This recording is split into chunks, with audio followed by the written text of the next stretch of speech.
또 아기가 태어나서 교회에 처음 나온 것도 참 기쁜 일이고, 또 처음 나왔는데 유아 세례 받는 것도 참 기쁜 일입니다.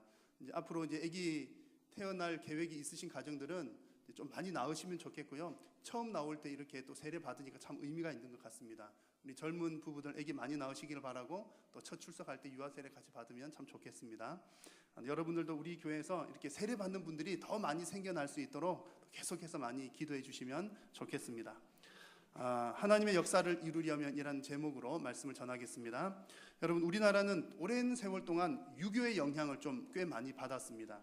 그래서 관혼상제를 참 중시하고 또 삼강오륜을 많이 강조를 하는 그런 편이죠. 그래서 오륜 중에서도 특히 여러분 우리나라 사람 강조하는 것 잘 알고 계시죠? 장유유서, 윗사람 아랫사람 구분하는 것이 우리나라 문화의 좀 큰 특징 중에 하나입니다. 그래서 윗사람 말이라면 일단 우선 무조건 순종하고 본다. 그것이 우리 정서에 좀 깊이 새겨져 있습니다. 그래서 때로는 동의가 되지 않는 일임에도 불구하고 윗사람이 하는 얘기니까 아니요라고 대답하지 못하는 것이 이제 그동안 이제 우리의 또 많은 사람들의, 한국인들의 정서였습니다. 그런데 이런 것들은 다 문화는 시간이 지나면서 다 바뀌지 않습니까? 바뀌게 되는데 이런 부분들이 좀 많이 변화가 되는 것 같습니다. 분명히 이제 과거에는 잘못된 일임에도 불구하고 뭐 윗사람이 시키면 시키는 대로 했던 분위기라면 지금은 이제 그렇게 했다가는 큰일 나잖아요. 그러니까 서로 간에 이렇게 피해를 많이 보기 때문에 그런 분위기도 사회적으로 많이 없어지는 것 같고요.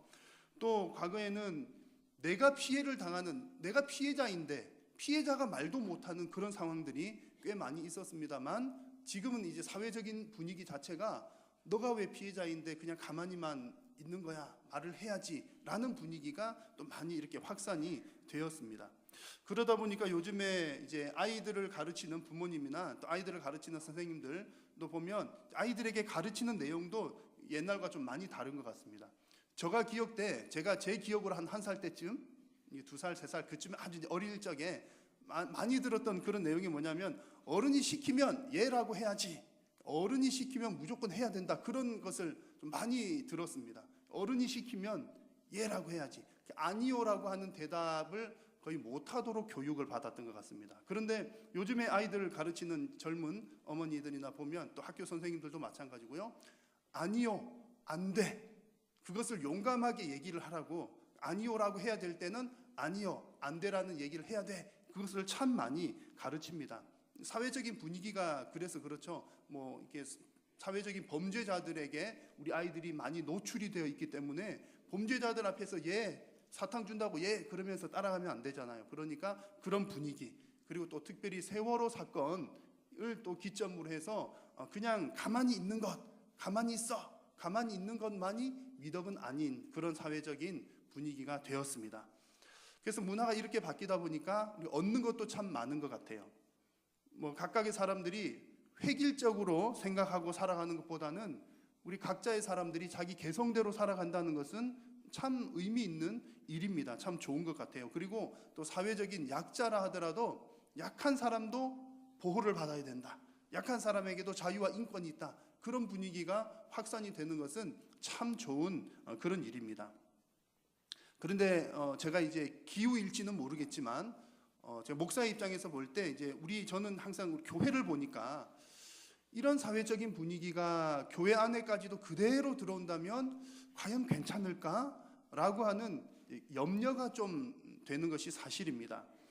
이런 분위기가 아니요, 안 돼라고 하는 대답이 먼저 나오는 이런 분위기가 과연 하나님 앞에서 순종하는 일에 방해가 되지는 않을까 하는 염려가 기후일지 모르겠습니다만 좀 든다는 거죠. 그래서 이제 이것은 이제 저의 주관적인 판단입니다. 교회 안에서 이렇게 보면 과거에 비해서 교회 안에서 성도님들의 대화 속에서도 순종이라고 하는 말을 찾아보기가 좀 과거보다 많이 어려워진 것 같습니다. 과거에는 뭐 순종하고 안 하고의 관계가 아닌 분들도 서로 그냥 대화를 하다가 뭐 그냥 사소한 것 하나 양보하는 그런 일에도 그래요, 내가 순종할게요 라고 하는 대답들을 꽤 많이 하는 것을 제가 들은 바가 있는데 요즘에는 그런 순종보다는 내가 먼저 할게라고 하는 얘기들이 교회 안에서도 더 많은 것 같습니다.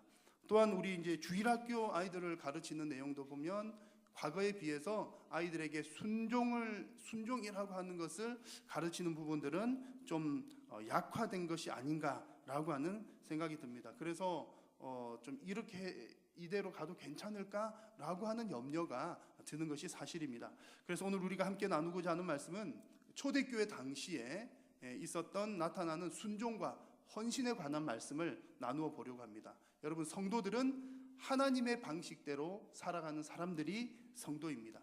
교회가 성도들에게 맹종을 강요해서는 안 됩니다만 하나님의 말씀 앞에서는 반드시 순종과 헌신이 필요한 줄로 믿습니다. 그래서 오늘 우리가 이 말씀을 통해서 맹종이 아니라 정말 건강한 순종, 건강한 헌신의 삶을 살아가기를 결단하는 여러분들의 삶이 되시기를 바랍니다. 자, 먼저 오늘 말씀은 여러분 성경 읽으신 내용은 바울의 제2차 전도 여행 때 있었던 얘기입니다. 바울의 2차 전도 여행. 전도 여행 그러니까 여러분 뭐가 먼저 떠오르십니까? 재미있는 여행 했나 보다 라고 하는, 혹시 여행이라는 단어가 들어가니까 좀 이 내용이 좀 가볍게 들릴지도 모르겠습니다. 그러나 바울의 전도 여행이라고 하는 것은 그냥 우리가 뭐 다니는 그런 여행을 말하는 것이 아니라 목숨을 내걸고 하나님의 복음을 위해서 예수 그리스도의 복음이 전 세계로 전파되는 그야말로 하나님의 역사가 이루어지는 그런 과정이 바울의 전도 여행이었습니다. 자, 그런데 여러분 잘 아시는 질문을 하나 드려볼게요. 자, 하나님의 역사가 이루어지는 과정인데요. 하나님의 역사는 누가 이루어 나갑니까? 하나님의 역사는 하나님께서 이루어 가십니다. 그것이 성경적인 원리입니다. 지금 바울의 전도 여행이라는 표현을 사용하지만 바울이 전도하면서 바울이 그 일을 해냈다는 그런 의미가 아니라 이 과정도 자세히 살펴보면 하나님께서 그 일을 이루고 계시는 것을 발견을 할 수가 있습니다. 자, 오늘 말씀 곳곳에 그런 내용들이 나오는데요. 먼저는 보면 6절 말씀에 보면 지금 이제 바울이 이렇게 전도 지역을 정하면서 가는 겁니다. 가면서 이제 어디로 가면서 전도를 할까 이렇게 가는데 말씀을 오늘 본문 내용을 쭉 보니까 6절 말씀에서는 성령께서 아시아로 가는 길을 막으십니다. 못 가게 하신대요. 이 말을 보니까 아마 바울은 아시아로 가고 싶었던 모양인데 성령께서 막으셨다는 얘기죠. 그리고 7절 말씀을 보니까 이제는 비두니아로 가고자 했는데 예수의 영이 허락하지 아니했다 그럽니다. 여기서 예수의 영은 그냥 한마디로 말씀드리면 똑같이 성령님입니다. 하나님께서 막으셨다는 얘기죠. 그리고 드로아에서도 환상 중에서 환상으로 보여주셨다는 것은 역시 마찬가지로 하나님께서 말씀하셨다는 겁니다. 하나님께서 바울에게 마게도냐로 건너오라고 인도를 하십니다. 자, 여러분 이런 모든 과정들을 보시면 지금 바울이 전도를 하러 다니는 길이기는 하지만 여러분 딱 느낌이 어떤 느낌 드십니까? 바울이 자기 마음대로 못 다녔나 봐. 하나님이 막으시고 여기로 가라고 그러고 저기로 가라고 그러고. 여러분 그것이 사실입니다. 그래서 바울이 지금 전도 여행을 다니고 있지만 실상은 하나님께서 그를 인도하고 계신다는 얘기입니다. 바울의 전도 여행은 전 세계를 향한 복음, 하나님의 역사가 이루어지는 그런 현장인데 이 일을 지금 하나님께서 주도하고 계신다는 얘기죠. 여러분 이 역사가 바울 시대에만 있었을까요? 바울 시대만 하나님께서 주도하셔서 하나님의 일을 이루셨겠습니까? 아닙니다. 지금도 하나님께서 저와 여러분들 성도들을 통해서 하나님의 일을 이루고 계시는 줄로 믿습니다. 그래서 지금 바울에게 그렇게 하셨던 것처럼 지금도 우리 성도들에게 하나님께서 계속 말씀을 하시는 겁니다. 너 이런 일을 좀 하렴, 이쪽으로 가렴, 그쪽으로 가지 말렴. 어떻게 말씀을 하십니까? 가장 1차적으로는 성경 말씀을 통했어요. 우리가 성경을 읽어야 하나님의 뜻이 무엇인지를 압니다. 하나님께서 나에게 무엇을 원하시는지, 내가 어떤 삶을 살기를 원하시는지 압니다. 그래서 하나님은 성경 말씀을 통해서 우리에게 지금도 계속 말씀을 하고 계시고요. 또 한 가지는 지금 바울에게도 그렇게 가는 길목마다 나타나셨던 것처럼 성도님들의 삶 속에서 하나님께서 개입을 하십니다. 간섭을 하십니다. 말하자면 성도들의 삶 앞에 서서 어떤 때는 우리를 가로막으시기도 하고 못 가기도 하시고 그것을 통해서 우리에게 말씀을 하신다는 거죠. 여러분 그런 거 느껴본 적 있으십니까? 하나님께서 여러분의 앞길을 막으시고 혹은 이쪽으로 가라 저쪽으로 가라 그런 경험들이 있으신지요? 민수기 22장에 나오는 발람 얘기를 먼저 하나를 드려보면 아마 이제 여러분 이런 경험들 비슷한 경험이 아마 있으셨던 기억이 나실지도 모르겠습니다. 발람이라고 하는 선지자가 있었는데 이 발람 선지자가 한 번은 하나님께서 가지 말라고 하는 길을 가는 겁니다. 하나님이 원치 않으시는 가지 말아야 할 길을 가게 됩니다. 나귀를 타고 가는데요. 그러니까 이제 하나님께서 하나님의 선지자니까 그 길을 막으시려고 이제 천사를 보내셔서 칼을 든 천사로 하여금 그 앞에 길목을 좀 막아서게 합니다. 그런데 발람 선지자가 천사를 못 봤어요. 영적인 눈이 가리워져 가지고 천사를 못 봅니다. 계속 가려고 하는 거죠. 그런데 하나님께서 나귀의 눈을 여셔가지고 이 나귀는 천사를 봐요. 그래가지고 나귀가 보니까 끔뻑끔뻑 보니까 천사가 칼을 들고 서 있으니까 무서워가지고 안 가려고 막 뻗당기는 겁니다. 그때 발람은 어떻게 했죠? 이놈의 나귀가, 과격한 말은 못해. 이 나귀께서 뭐 정신이 어떻게 되셨어? 그러면서 이 나귀를 막 때리는 거예요. 성경에 보기 3번이나 때립니다. 채찍질을 2번 하고 또 몽둥이를 때리고 이놈의 나귀 이렇게 하면서 리얼하게 해야 되는데 제가 강단이다 보니까 그렇게 나귀를 막 채찍질을 하는 겁니다. 그때 이제 하나님께서 나귀의 입을 여셔가지고 나귀를 하여금 말을 하게 합니다. 발람에게 이르되 내가 당신에게 무엇을 하였기에 나를 이같이 3번이나 때리게 하느냐? 나귀가 이렇게 말을 합니다. 그러자 이제 하나님께서 발람의 눈을 그때 이제 뜨이게 해 주셔가지고 발람이 천사를 이제 보게 되는 거죠. 자기를 가로막고 있는 천사를 보게 되고 이제 하나님 앞에서 뉘우치고 그 길을 돌아서게 됩니다. 자, 발람이 이런 경험이 있었어요. 여러분 한번 여러분의 인생을 한번 돌아보십시오. 여러분의 인생에는 이런 경험 혹시 없으셨나요? 잘못된 길을 가고 있을 때 하나님께서 여러분의 앞길을 막아서셔서 못 가게 하셨던 그런 경험들 분명히 있었을 겁니다. 기억이 안 나신다고요? 기억 안 나시는 것은 발람처럼 영적인 눈이 어두워가지고 모르고 지나쳤을 가능성도 있는 것이죠. 여러분 하나님은 지금도 지속적으로 우리에게 사인을 보내십니다. 기록된 성경 말씀을 통해서 보내시는 사인이 제일 정확한 사인이고요. 또 우리의 인생 환경, 또 여러 주변 여건들을 통해서도 하나님께서 계속해서 사인을 보내십니다. 그 사인을 잘 캐치하면 다행인데 잘 못 알아먹으면 곤란한 일들이 생기는 거죠. 발람은 죽을 뻔했다니까요. 나중에 성경 제가 시간이 없어서 성경 구절을 뺐습니다만 발람이 이제 천사가 그렇게 얘기를 해요. 하나님께서 천사를 통해서 하시는 말씀이 너 나귀 아니었으면 너 죽을 뻔했어. 정말 죽을 뻔했던 겁니다.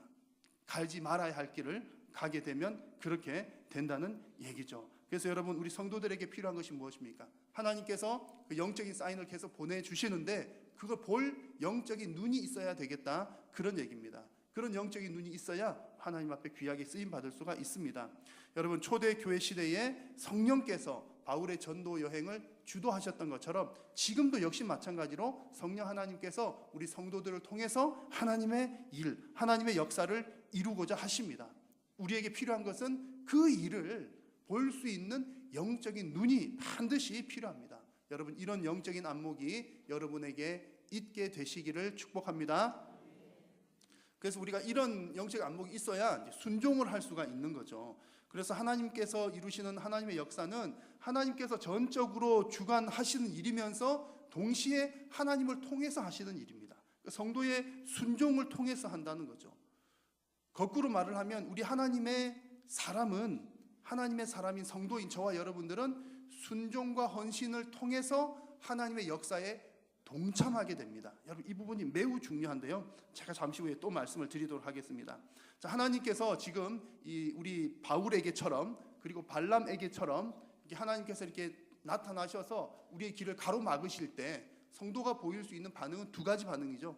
하나는 하나님께서 막으시는구나. 그래서 가지 말라고 그러면 안 가고 가라고 그러면 가고 하는 순종하는 반응이 하나가 있을 수가 있겠고요. 또 하나는 순종하지 않을 수도 있죠.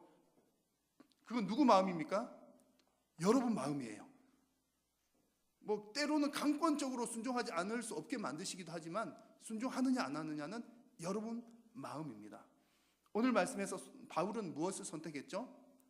바울은 순종을 선택을 했습니다. 그래서 아시아로 가지 못하게 하셨을 때도 바울은 그 말씀에 순종해서 부르기아와 갈라디아 땅으로 돌아갔습니다. 그리고 비두니아로 가는 길이 막혔을 때에도 바울은 순종하여서 드로아로 내려갔습니다.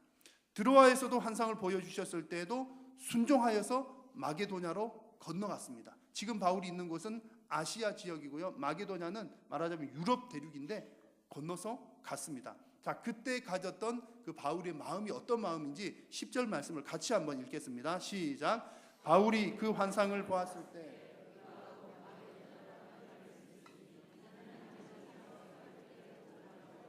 우리를 부르신 줄로 인정함이러라. 아멘.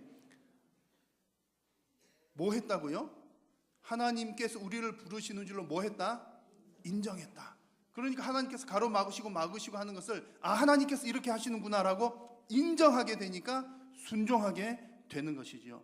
여러분, 그렇게 해서 바울은 하나님의 부르심에 순종하면서, 이것이 하나님의 이름을 인정하며 순종하면서 정말 복음이 전 세계에 전파되는 일에 바울은 귀하게 쓰임을 받게 되었던 겁니다. 자, 바울은 이렇게 일단 순종을 해서 쓰임을 받았는데요. 만약에 바울이 또 그리고 만약에 우리가, 성도인 우리가 하나님께서 가로막으실 때 순종 안 할 수도 있잖아요. 안 할 수도 있습니다. 여러분, 하기 싫으시면 안 하셔도 괜찮다는 것은 아니지만 안 하실 수 우리에게 선택권이 있습니다. 그러면 우리가 안 하면, 바울이 순종을 안 하면 하나님의 일은 어떻게 될까요? 1번, 그래도 하나님의 일은 이루어진다. 2번, 하나님의 일은 폭망한다. 하나님의 일 실패로 끝날까요? 전혀 그렇지 않습니다.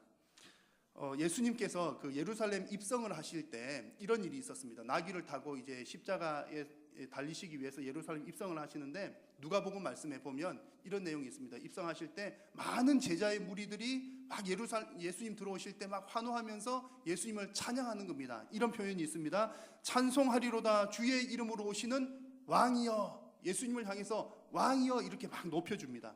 그러니까 싫어하는 사람들이 있죠. 바리새인들, 특히 바리새인들 대단히 싫어했습니다. 그래서 예수님에게 이렇게 얘기합니다. 여보시오 예수, 당신의 제자들을 책망하시오.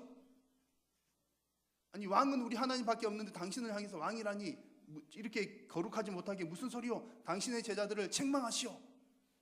그렇게 얘기하자 예수님께서 뭐라고 했냐면, 여러분 중요한 말씀입니다. 한번 보십시오. 같이 한번 읽겠습니다. 시작. 만일 이 사람들이 침묵하면 돌들이 소리를 지르리라.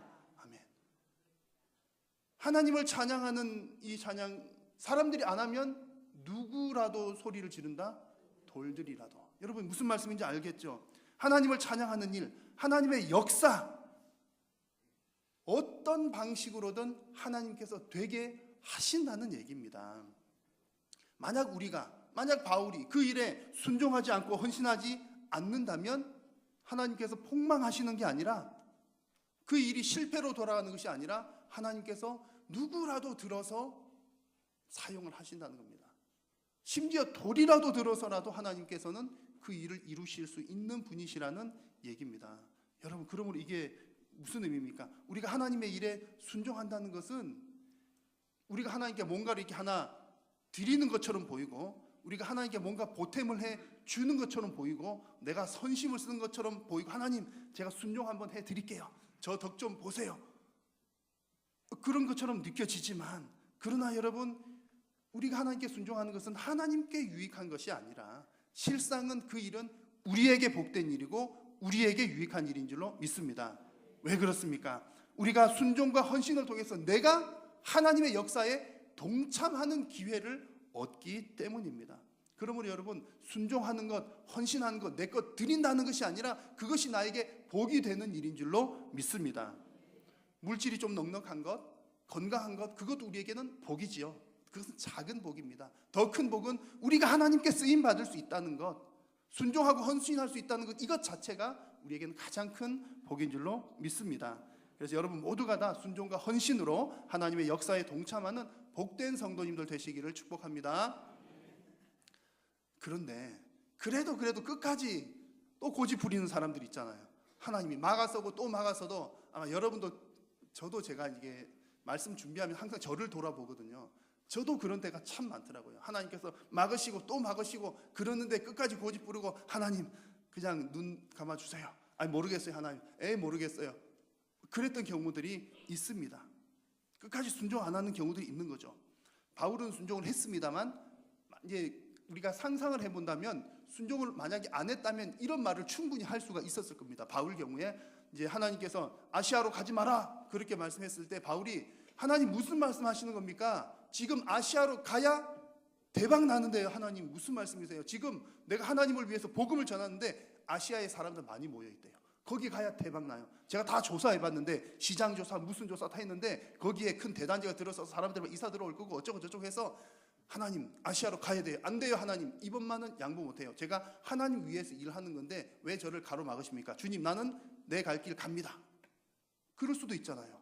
만약 바울이 그렇게 했다면 때로는 하나님께서 이런 경우에 그냥 내버려 두시기도 하거든요. 뭐 막으시 여러 케이스가 있으니까.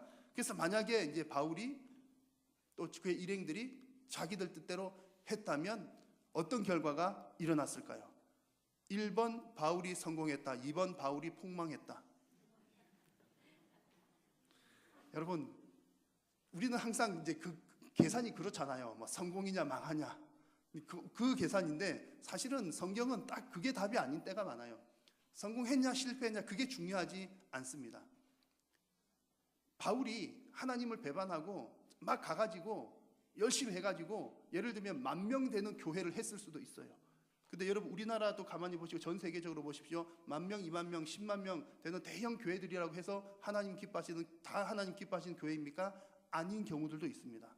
그러면 거짓 이단들도 수십만 명이 모이는 곳이 있어요. 그러면 아니 왜 저런 일이 생겨나지?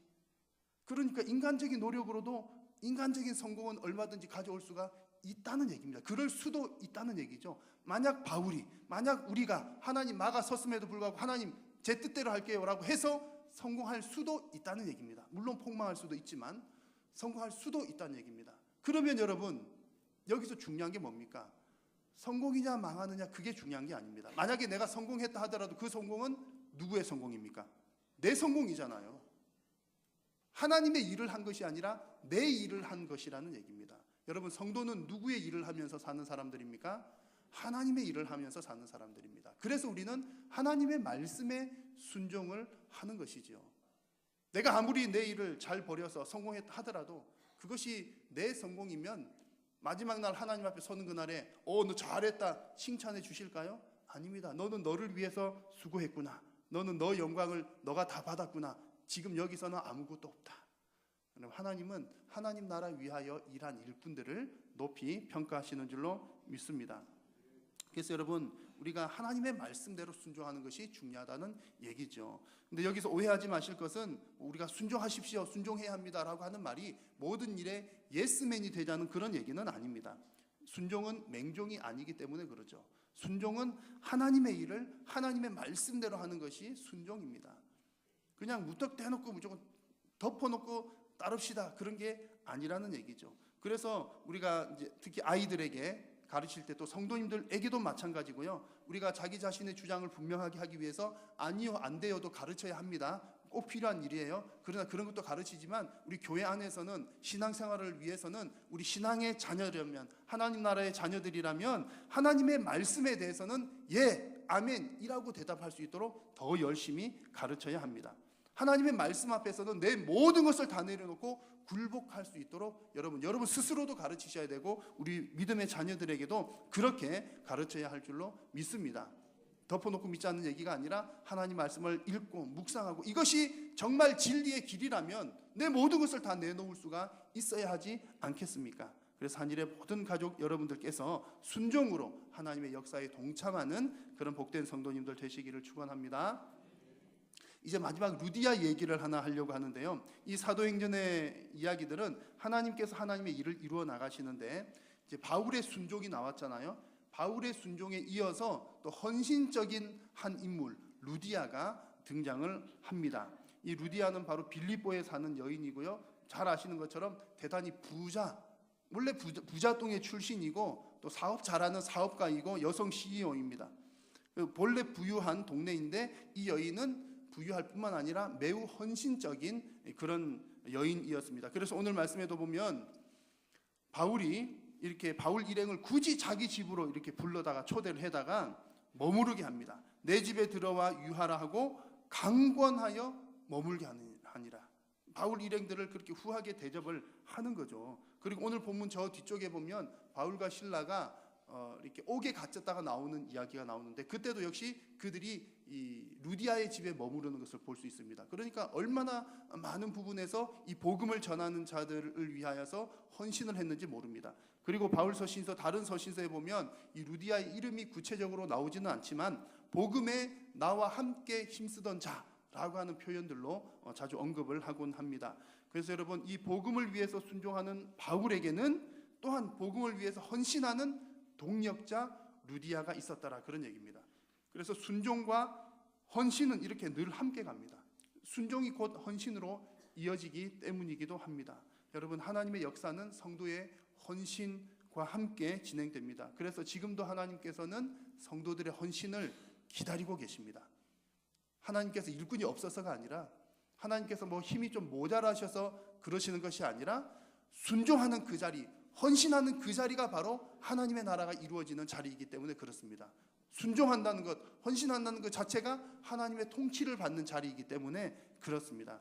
그래서 여러분, 우리 삶에서, 우리 신앙생활에서 순종, 헌신 이런 얘기가 사실은 좀 오래된 얘기처럼 들리지 않습니까? 요즘에 그런 얘기 해본 적이 참 오래된 것 같아, 그런 생각이 들지 모르겠습니다만, 다시 이 이야기들을, 순종, 헌신 이런 얘기들을 우리 삶으로 가까이 끌어오는 여러분들이 다 되셨으면 좋겠습니다.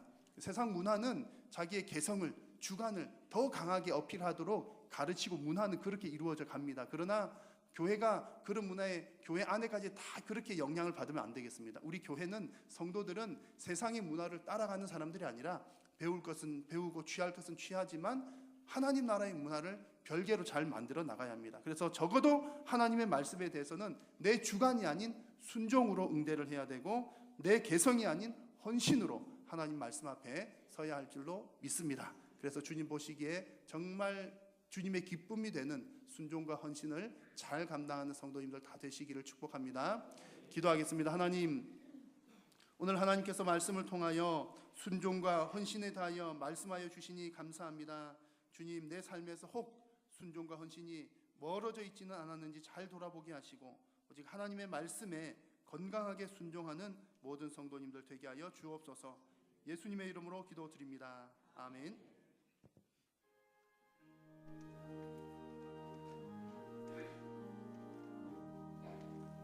영광을 받으신 만유의 주여, 우리가 영영을 따르리라. 베푸신 은혜를 감사히 알고 진실한 마음으로 섬기겠네. 구주의 은혜 주시는 대로 영원히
주 예수 그리스도의 은혜와 하나님 아버지의 크신 사랑과 성령님의 교통하심이 하나님의 말씀에 대하여 전적인 순종함으로 하나님의 역사에 동참하기를 소원하고 결단하는 사랑하는 모든 성도님들 머리 위에 우리 한일교회 위에 항상 함께 있을지어다.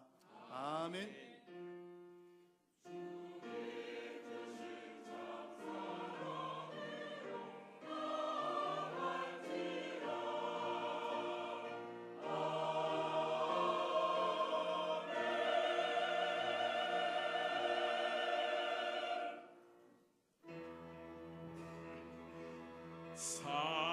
살아계신 주 나의 참된 소망 두려움이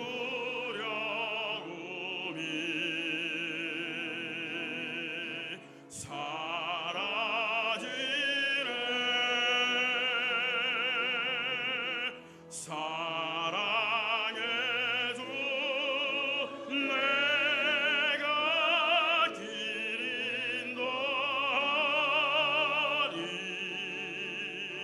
내 모든 삶의 기쁨 늘 충만하네.